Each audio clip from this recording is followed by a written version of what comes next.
సిద్దిపేటలో 2 రోజులుగా కురుస్తున్న భారీ వర్షాలకు కోమటి చెరువు ఉధృతంగా ప్రవహిస్తోంది. దీంతో పట్టణంలోని శ్రీనగర్ కాలనీ నీట మునిగింది. ఇళ్లలోకి వర్షపు నీరు చేరడంతో ప్రజలు ఆందోళన చెందుతున్నారు. శ్రీనగర్ కాలనీని జిల్లా కలెక్టర్ హైమావతి, సిపి అనురాధ పరిశీలించారు. నీటి ఉధృతి తగ్గే వరకు రాకపోకలు నిలిపివేయాలని పోలీసు అధికారులను ఆదేశించారు. పట్టణంలోని కొత్త బస్టాండ్ వద్ద బ్రిడ్జి పైనుంచి నీరు ఉధృతంగా ప్రవహిస్తుండటంతో వాహనాల రాకపోకలు నిలిపివేశారు. నీటిని తరలించడానికి చర్యలు చేపట్టినట్టు మున్సిపల్ కమిషనర్ అశ్రుత్ కుమార్ తెలిపారు.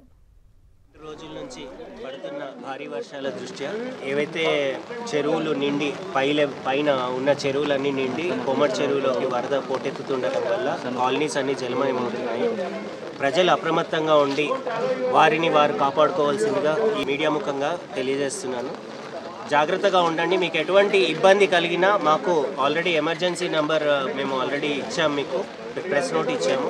ఆ నంబర్కి డయల్ చేసి ఎమర్జెన్సీ ఏమైనా ఉంటే మాకు తెలుపవలసిందిగా కోరుతున్నాము.